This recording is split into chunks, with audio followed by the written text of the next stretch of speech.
नमस्कार,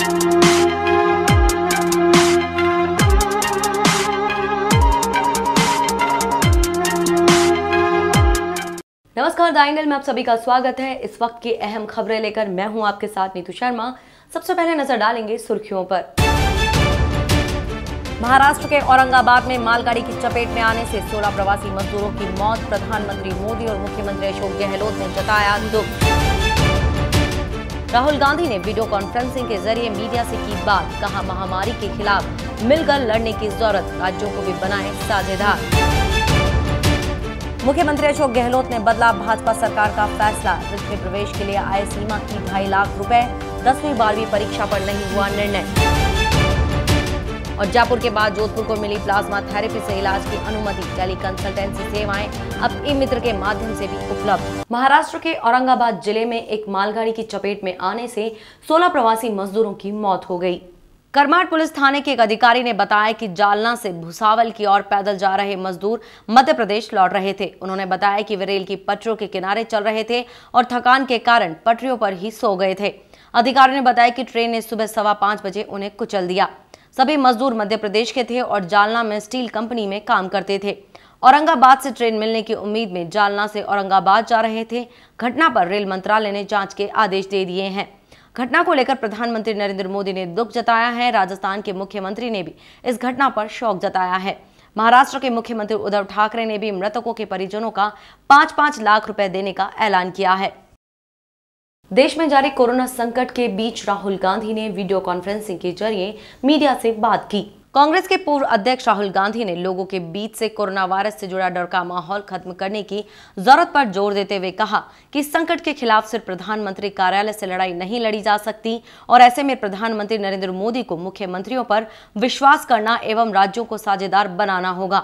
उन्होंने ये भी कहा कि सरकार के कदमों में पारदर्शिता होनी चाहिए और सरकार छोटे कारोबारों की तत्काल मदद करे और गरीबों एवं मजदूरों के खातों में 7,500 रुपए डाले। गांधी ने वीडियो कॉन्फ्रेंसिंग के जरिए संवाददाताओं से कहा कि हमें छोटे कारोबारों मजदूरों की मदद करनी होगी। लोगों की नौकरियां जा रही हैं, अगर हम अभी मदद नहीं करते हैं तो सुनामी आ जाएगी। राहुल गांधी ने कहा कि आज हमें यह भूलना होगा कि मैं मीडिया से हूं, कांग्रेस से हूं, आरएसएस से हूं या भाजपा से हूं। हम सबसे पहले हिंदुस्तानी हैं, हमें हिंदुस्तान के अंदर से डर निकालना होगा। कांग्रेस नेता के मुताबिक सरकार को अब अपने कार्यों में थोड़ी पारदर्शिता बरतने की जरूरत है। लॉकडाउन खोलने के लिए मापदंडों को समझने की जरूरत है। रक्षा मंत्री राजनाथ सिंह ने वीडियो कॉन्फ्रेंसिंग के जरिए कैलाश मानसरोवर के लिए लिंक रोड का उद्घाटन किया। इस अवसर पर chief of defence staff general Bipin Rawat और थल सेना अध्यक्ष जनरल मनोज मुकुंद नरवाने भी उपस्थित थे। रक्षा मंत्री राजनाथ सिंह ने सीमा तक रोड कनेक्टिविटी को बड़ी उपलब्धि बताया। कहा कि सड़क का राष्ट्र के निर्माण में अहम योगदान होता है। बीआरओ की सराहना की और कहा कि लिपू लेक तक सड़क बनने से कैलाश यात्रा सुगम होगी, स्थानीय लोगों को भी सड़क सुविधा मिलेगी, भारत चीन व्यापार को गति मिलेगी, विकास को बल मिलेगा। इस दौरान उन्होंने सड़क निर्माण में जान गंवाने वाले जवानों को श्रद्धांजलि दी और परिवारों के प्रति संवेदना जताई। फ्लैग ऑफ करने के बाद बीआरओ के वाहन गूंजी के लिए रवाना हुए। नेशनल ग्रीन ट्रिब्यूनल ने विशाखापट्टनम गैस लीक मामले में सुनवाई की। राष्ट्रीय हरित अधिकरण ने आंध्र प्रदेश में हुए गैस लीक मामले की जांच के लिए आंध्र प्रदेश उच्च न्यायालय के पूर्व न्यायाधीश की अध्यक्षता में एक 5 सदस्यीय समिति गठित की है। इसके अलावा एनजीटी ने केंद्र सरकार, एलजी पॉलीमर्स इंडिया, सीपीसीबी और अन्य को नोटिस जारी किया है। साथ में एनजीटी ने एलजी पॉलीमर्स को 50 करोड़ रुपए की प्रारंभिक राशि विशाखापट्टनम के जिला मजिस्ट्रेट के पास जमा कराने के निर्देश दिया है। न्यायमूर्ति आदर्श कुमार गोयल की अध्यक्षता वाली एक पीठ ने गैस लीक मामले की जांच के लिए 5 सदस्यीय एक समिति गठित की और उसे 18 मई से पहले रिपोर्ट सौंपने के लिए कहा। उच्चतम न्यायालय ने शराब की बिक्री पर स्पष्टता वाली मांग वाली याचिका को खारिज कर दिया। याचिका में लॉकडाउन के दौरान शराब की बिक्री के दौरान अदालत से सामाजिक दूरी को सुनिश्चित करने की मांग की गई थी। हालांकि अदालत ने राज्य सरकारों को शराब की होम डिलीवरी पर विचार करने को कहा है। याचिका पर सुनवाई करते हुए जस्टिस अशोक भूषण की अध्यक्षता वाली पीठ ने कहा कि हम ऐसा कोई आदेश पारित नहीं करेंगे, लेकिन राज्यों को सामाजिक दूरियों के मानदंडों और मानकों को बनाए रखने के लिए शराब की अप्रत्यक्ष बिक्री और होम डिलीवरी पर विचार करना चाहिए। वहीं राजस्थान हाईकोर्ट ने लॉकडाउन के दौरान राज्य सरकार द्वारा प्रदेश में शराब की दुकानों को खोलने व शराब की बिक्री करने के मामले में राज्य सरकार को शपथ पत्र सहित जवाब देने के लिए कहा है। कोर्ट ने सरकार से 12 मई तक जवाब पेश करने को कहा है। मुख्यमंत्री अशोक गहलोत ने शिक्षा विभाग से वीडियो कॉन्फ्रेंसिंग की। वीडियो कॉन्फ्रेंसिंग में शिक्षा मंत्री गोविंद सिंह डोटासरा के अलावा उच्च शिक्षा मंत्री भंवर सिंह भाटी और राज्य मंत्री सुभाष गर्ग भी मौजूद रहे। बैठक में मुख्यमंत्री ने बड़ा फैसला लेते हुए रिट एग्जाम में पिछली भाजपा सरकार के फैसले को बदल दिया है। रिट में प्रवेश के लिए अब 2.5 लाख की सीमा है, जबकि भाजपा सरकार ने 2.5 लाख से घटाकर 1 लाख की सीमा की थी। अब गहलोत सरकार ने बड़ा फैसला लेते हुए फिर से इसकी सीमा बढ़ाई है। इससे हजारों निर्धन बच्चों को फायदा मिलेगा। इसके साथ ही एलडीसी भर्ती परीक्षा को लेकर फैसला किया गया। एलडीसी भर्ती परीक्षा में मेरिट के आधार पर विभाग दिए जाएंगे। वीडियो कॉन्फ्रेंसिंग में 10वीं और 12वीं परीक्षा के लिए कोई फैसला नहीं किया गया। दुनिया में कोरोना वायरस से अब तक 39 लाख से अधिक लोग संक्रमित हैं। 2,70,711 की मौत हो चुकी है, जबकि 13,43,054 ठीक हो चुके हैं। वहीं देश भर में कोरोना वायरस से संक्रमित मरीजों की संख्या में लगातार बढ़ोतरी हो रही है। देश भर में कोरोना पॉजिटिव मामलों की संख्या 57,000 के करीब हो गई है, जिनमें 37,916 सक्रिय हैं। 16,540 लोग स्वस्थ हो चुके हैं या उन्हें अस्पताल से छुट्टी दे दी गई है और करीब 2,000 लोगों की मौत हो चुकी है। कई राज्यों में भी कोरोना से पीड़ितों का आंकड़ा लगातार बढ़ता ही जा रहा है। राजस्थान में कोरोना के मामलों में लगातार इजाफा होता जा रहा है। शाम 5 बजे तक कोरोना के 64 केस पॉजिटिव आए, जिसमें अजमेर से 9, अलवर से 2, जयपुर से 26, जोधपुर से 9, झालावाड़ से 2, कोटा से 8, पाली से 5, उदयपुर से 2, सीकर से 1 कोरोना पॉजिटिव केस मिले हैं। इसके बाद कुल पॉजिटिव लोगों की संख्या 3,491 में पहुंच गई। प्रदेश में कुल मौतों का आंकड़ा 100 पर पहुंच गया। प्रदेश में संक्रमण के सबसे ज्यादा केस जयपुर में हैं। यहां 1,141 संक्रमित हैं। इसके अलावा जोधपुर में 898, कोटा में 231, अजमेर में 196, टोंक में 136, चित्तौड़गढ़ और भरतपुर में 116, नागौर में 119, बांसवाड़ा में 66 और चूरू में 14 संक्रमित मिले हैं। पश्चिमी राजस्थान में टिड्डियों का हमला लगातार हो रहा है। पाकिस्तान की ओर से आ रही टिड्डियों के कारण सीमावर्ती जिलों की फसलों को भारी नुकसान हो रहा है। यह दल अब नागौर जिले तक जा पहुंचा है। टिड्डी दल ने खींवसर तहसील के कई गांवों में हमला कर फसलों को चौपट कर दिया है। इसको लेकर खींवसर सांसद हनुमान बेनीवाल ने केंद्रीय मंत्री कैलाश चौधरी और जिला कलेक्टर से टिड्डी नियंत्रण को लेकर चर्चा की।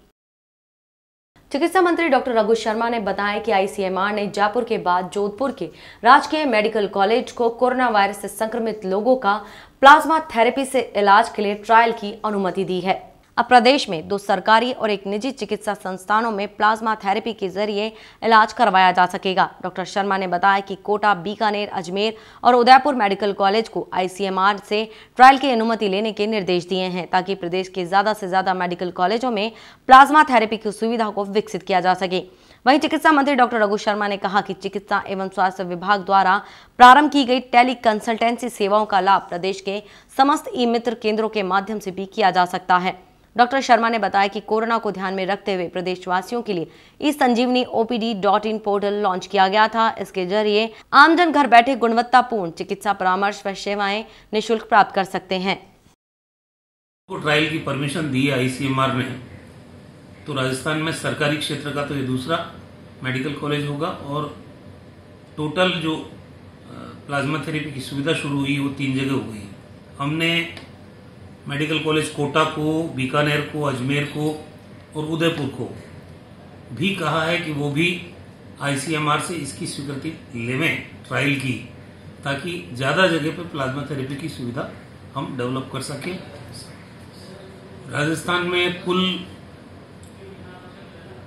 3453 पॉजिटिव केसेस आज सुबह 9 बजे की सूचना के अनुसार थे। हमें खुशी है इस बात की कि अब पॉजिटिव केस सिर्फ 1450 रह गए। 1903 लोग इसमें से रिकवर हो गए, जो कि शानदार परसेंटेज है रिकवरी का। राजस्थान में दिन प्रतिदिन रिकवरी तेजी से हो रही है और ये शुभ संकेत है कोरोना पर हमारी विजय प्राप्त करने की दिशा में। भारतीय वायुसेना का एक लड़ाकू विमान पंजाब के नवांशहर जिले के रुड़की कला ग्राम के पास दुर्घटनाग्रस्त हो गया। आईएएफ ने एक बयान में कहा कि जालंधर के वायुसेना अड्डे के पास से एक प्रशिक्षण मिशन पर गया एक विमान MiG-29 दुर्घटनाग्रस्त हो गया। विमान में तकनीकी खराबी आने के बाद पायलट का विमान पर से नियंत्रण हट गया, लेकिन वह विमान से सुरक्षित रूप से निकलने में सफल रहा। पायलट को एक हेलीकॉप्टर के जरिए बचाया गया है। दुर्घटना के कारणों की जांच के लिए जांच के आदेश दे दिए गए हैं।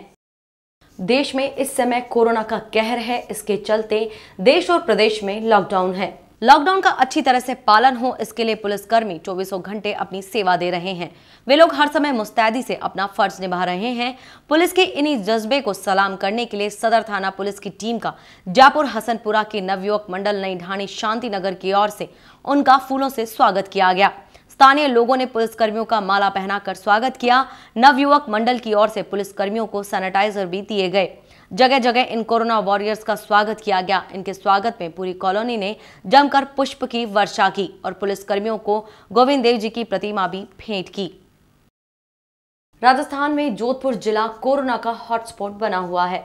यहां पर कोरोना पॉजिटिव का आंकड़ा 800 पार कर गया है। बावड़ी उपखंड के बिराई गांव के ग्राम स्तरीय कोरोना मॉनिटरिंग समिति के अध्यक्ष और प्रारंभिक शिक्षा अधिकारी की लापरवाही सामने आई है। प्राप्त जानकारी के अनुसार प्रारंभिक शिक्षा अधिकारी गुलेन चौधरी मुख्यालय पर नहीं रह रहे हैं।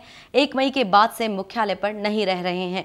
वह अपने घर पर ही बैठकर कागजी फॉर्मेलिटी पूरी कर रहे हैं। पूर्व में आपदा प्रबंध एवं उप मजिस्ट्रेट बावड़ी ने एक आदेश जारी कर बावड़ी उपखंड क्षेत्र में कार्यरत सभी कार्मिकों को मुख्यालय नहीं छोड़ने के आदेश दिए थे। उसके बावजूद भी प्रारंभिक शिक्षा अधिकारी स्वयं ही उपखंड अधिकारी बावड़ी के आदेशों की धज्जियां उड़ाते दिखे। जब द एंगल की न्यूज की टीम वेलनेस सेंटर पर पहुंची तब गेहूं लेने आए हुए 100 लोगों को वेलनेस सेंटर पर बिठा दिया। वहां लोग ग्रुप बनाकर बैठे थे। वहां न सोशल डिस्टेंसिंग का ध्यान रखा गया, न सैनिटाइजिंग का। यहां तक कि उन्होंने मास्क तक नहीं लगा रखा था। उसके बावजूद वहां उनको बिठाया जा रहा है। हमारी टीम ने जब शिक्षा अधिकारी से फोन से बात करने की कोशिश की लेकिन जवाब नहीं दिया तो 2-3 बार ट्राई किया। उसके बाद भी कोई जवाब नहीं मिला। बावड़ी उपखंड अधिकारी हिताराम चौहान से जब बात की गई तो उन्होंने बताया कि मैं स्थिति का पता करवाकर जांच करवाता हूं। इस बुलेटिन में ये थी अभी तक की खास खबरें। देखते रहिए द एंगल। नमस्कार।